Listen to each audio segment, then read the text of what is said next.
నిన్నటి నుంచి మా అక్క పద్మ కనిపించట్లేదని కేరళలో ఉన్న కడవంతర్ పోలీస్ స్టేషన్ వెళ్లి కంప్లైంట్ ఇస్తుంది ఒక మహిళ.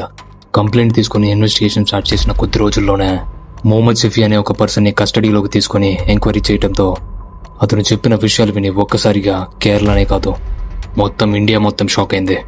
అసలు ఎవరి మొహమ్మద్ షఫీ? మిస్సింగ్ కేసుగా స్టార్ట్ అయిన ఈ కేస్ నరహత్య క్యానిబలిజంగా మారడానికి రీజన్స్ ఏంటి? Come let's deep dive into today's video.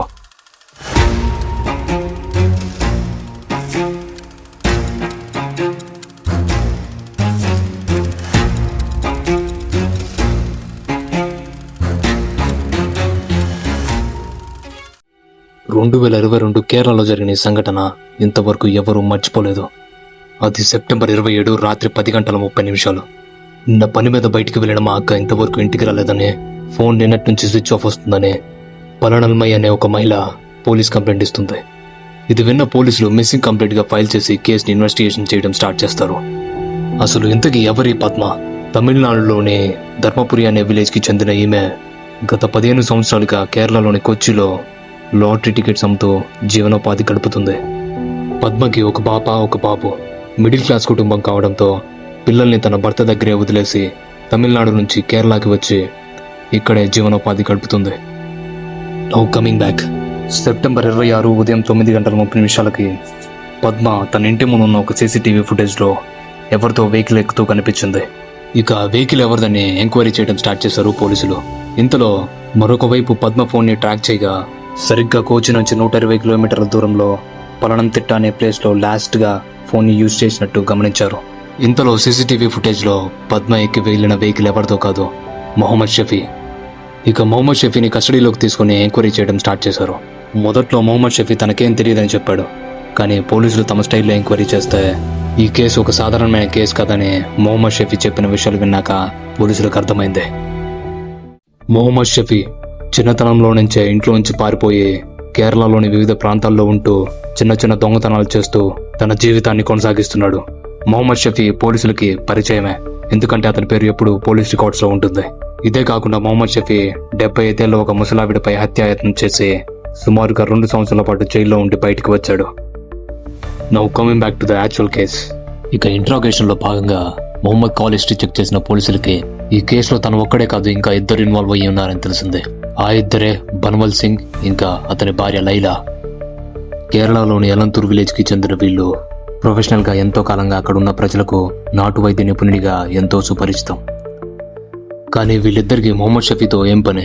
Padma miss అవ్వడానికి ముందు రోజు ఫ్రీక్వెంట్ గా మొహమ్మద్ షఫీకి ఎందుకు కాల్ చేశారు? ఇది తెలుసుకోవాలంటే మనం 2020 జూలై 9కి వెళ్ళాలి. ఫైనాన్షియల్ ఇష్యూస్ తో బాధపడుతున్న బన్వల్ సింగ్ కుటుంబానికి శ్రీదేవి అనే ప్రొఫైల్ నుంచి ఫ్రెండ్ రిక్వెస్ట్ వస్తుంది. ఆ ప్రొఫైల్ బయోలో మీకు ఎలాంటి ఆర్థిక సమస్యలున్నా నాకు టెక్స్ట్ చేయండి, నేను సాల్వ్ చేస్తానని ఉంటుంది. ఇది చూసిన బన్వల్ సింగ్ వెంటనే ఫ్రెండ్ రిక్వెస్ట్ యాక్సెప్ట్ చేసి టెక్స్ట్ చేయడం మొదలు పెడతాడు. ఇక బన్వల్ సింగ్ తరచుగా శ్రీదేవికి టెక్స్ట్ చేస్తూ మాట్లాడుతూ ఉండేవాడు. ఇక కొద్ది రోజుల తర్వాత శ్రీదేవి మీ సమస్యలకి పరిష్కారం కేవలం మొహమ్మద్ షఫీ దగ్గరే ఉంటుందని మొహమ్మద్ షఫీ నెంబర్ ఇచ్చి షఫీతో మాట్లాడమని చెప్తుంది బన్వల్ సింగ్కి. ఇక ఇక్కడి నుంచి ఈ కేసు మరీ దారుణంగా తయారవుతుంది. ఇక షఫీ నెంబర్ తీసుకున్న బన్వల్ సింగ్ షఫీకి కాల్ చేసి మాట్లాడడం మొదలు పెట్టాడు. షఫీకి బన్వల్ సింగ్ తనకున్న సమస్యలన్నీ చెప్పుకున్నాడు. ఇక షఫీ మీకున్న సమస్యలన్నీ పోవాలంటే నరబలి ఇవ్వాలని బన్వల్ సింగ్కి చెప్తాడు. దీనికి బన్వల్ సింగ్ ఇంకా అతని వైఫ్ లైలా ఇద్దరూ ఒప్పుకుంటారు. కానీ ఎవరిని బలివ్వాలి? సెప్టెంబర్ 25 సాయంత్రం 6:30 లాటరీ టికెట్ అమ్ముతున్న పద్మని చూసి నా దగ్గర ఒక డీల్ ఉంది, ఒప్పుకుంటే 10 లక్షలు ఇస్తానని చెప్పి అడ్వాన్స్ సర్వైవల్ ఇచ్చి రేపు ఉదయాన్నే వచ్చామని డీల్ కుదుర్చుకుంటాడు. ఇక మిడిల్ క్లాస్ కుటుంబం కావడంతో పద్మ డీల్ ఒప్పుకుంటుంది. ఇక ప్లాన్ ప్రకారమే ఉదయాన్నే 9:30 జీప్ తీసుకువచ్చి పద్మని తీసుకువెళ్తాడు మొహమ్మద్ షఫీ. ఇక ప్లాన్ ప్రకారమే పద్మని తీసుకుని కొచ్చి నుంచి 120 కిలోమీటర్ల దూరంలో ఉన్న పతనంతిట్టలోని ఎలంతూర్ విలేజ్ కి తీసుకువెళ్తాడు మొహమ్మద్ షఫీ. సరిగ్గా సాయంత్రం 7:30 బన్వల్ సింగ్ ఇంకా లైలా ఇంటికి వెళ్తారు పద్మ, మొహమ్మద్ షఫీ. ఇక ముందుగానే మొహమ్మద్ షఫీ ఇన్ఫార్మ్ చేయడంతో బన్వల్ సింగ్ ఇంకా లైలా అక్కడ రెడీగా ఉంటారు. ఇక పద్మ ఇంటిలోకి రాగానే బన్వల్ సింగ్ వెంటనే ప్లాస్టిక్ టేప్ ఒకటి తీసుకుని పద్మ మెడ చుట్టూ బిగించి పద్మని చంపేస్తాడు. ఇక చనిపోయిన పద్మ డెడ్ బాడీని బన్వల్ సింగ్ ఇంకా మొహమ్మద్ షఫీ ప్రైవేట్ పార్ట్స్ కోసి ఒక బౌల్లో వేసి మిగిలిపోయిన డెడ్ బాడీని ముక్కలుగా నరికి ఒక బకెట్ లో పెడతారు. ఇక బౌల్లో వేసిన ప్రైవేట్ పార్ట్స్ ని లైలా వండుతుంది. వండిన ఆ ప్రైవేట్ పార్ట్స్ ని బన్వల్ సింగ్ ఇంకా లైలా ఇద్దరు తింటారు. ముక్కలు ముక్కలుగా నడిగిన బాడీ పీసెస్ ని ఒక బకెట్ లో పెట్టి 2 గుంతలు తీసి అందులో మట్టి వేసి పూర్తి చేస్తారు. ఇక ఈ విషయం విన్న పోలీసులకి ఒక్కసారిగా మైండ్ పోతుంది. ఇక ఈ విషయం నిజమో కాదో తెలుసుకోవడానికి బన్వల్ సింగ్ ఇంకా లైలా ఉంటున్న ఇంటికి వెళ్లి వాళ్ళిద్దరిని కస్టడీలోకి తీసుకుని వాళ్ళు ఉంటున్న ఇంటిని ఇన్వెస్టిగేషన్ చేయడం మొదలు పెడతారు పోలీసులు. ఆ డెడ్ బాడీ పీసెస్ ని ఎక్కడైతే పాతి పెట్టారో అక్కడ తవ్వి బయటికి తీస్తే ఉండాల్సింది ఒక డెడ్ బాడీ కాదు, 2 డెడ్ బాడీ పీసెస్ అక్కడ ఉంటాయి. సో ఇప్పటి వరకు మనం కేవలం వీళ్ళ ముగ్గురు ఒక్కరిని మాత్రమే హత్య చేశారనుకుంటున్నాం. బన్వల్ సింగ్, మొహమ్మద్ షఫీ, లైలా వీళ్ళు ముగ్గురు కలిసి ఇద్దరిని హత్య చేశారు. 2022 ఆగస్టు 17 గత 10 రోజుల నుంచి మా అమ్మ కనిపించట్లేదని కేరళలోని కడలాయి పోలీస్ స్టేషన్లో కంప్లైంట్ ఇస్తుంది రోజ్లిన్ కూతురు. ఇలా ఆ రోజు కనిపించకుండా పోయిన రోజ్లిని సేమ్ యథావిధిగా రోజులకి డబ్బులు ఆశ చూపించే జూన్ 9న భగవల్ సింగ్ ఇంటికి తీసుకువెళ్లి మిడ్ నైట్ ఒక బెడ్ కి కట్టేసి అతి దారుణంగా ప్రైవేట్ పార్ట్స్ కోసి బాడీని ముక్కలు ముక్కలుగా కోసి ఒక బకెట్ లో పెట్టి చెప్పినట్టుగానే పూర్తి చేశారు. ఇలా రోజుని బలిచ్చిన జీవితంలో ఎలాంటి మార్పు రాకపోవడంతో బన్వల్ సింగ్, లైలా మొహమ్మద్ షఫీని క్వశ్చన్ చేయడం మొదలు పెట్టారు. అందుకు షఫీ ఏదో పొరపాటు జరిగింది, మళ్ళీ నరబలి ఇవ్వాలని కోరడంతో పద్మని ఇంటికి తీసుకువచ్చి చంపేశారు.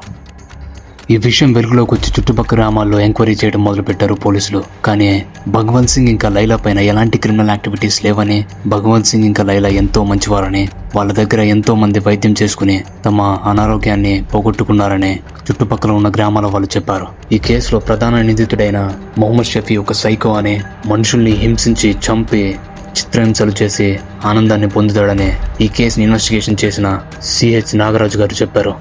ఈ కేసులో వీళ్ళ ముగ్గురిని అరెస్ట్ చేసిన పోలీసులు శ్రీదేవి అనే అమ్మాయిని మాత్రం అరెస్ట్ చేయలేదు. ఎందుకో తెలుసా? శ్రీదేవి ఎవరో కాదు, మొహమ్మద్ షఫీనే.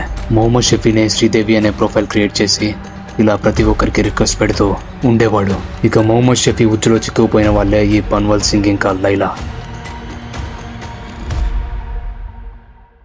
ఈ కేసులో చనిపోయిన 2 కుటుంబాలకి ఎలాంటి గవర్నమెంట్ సాయం చేయలేదనే విక్టిమ్ ఫ్యామిలీస్ ముందుకొచ్చి బాధని వ్యక్తం చేసినా ఎలాంటి రెస్పాన్స్ లేదు గవర్నమెంట్ నుంచి. అయినా గవర్నమెంట్ లో చైతన్యం రానంత వరకు ప్రజల్లో ఏమాత్రం వస్తుంది? మూఢనమ్మకం ఒక మనిషిని ఎంత దూరమైనా తీసుకువెళ్తుంది, ఏ పనైనా చేసేలా చేస్తుంది.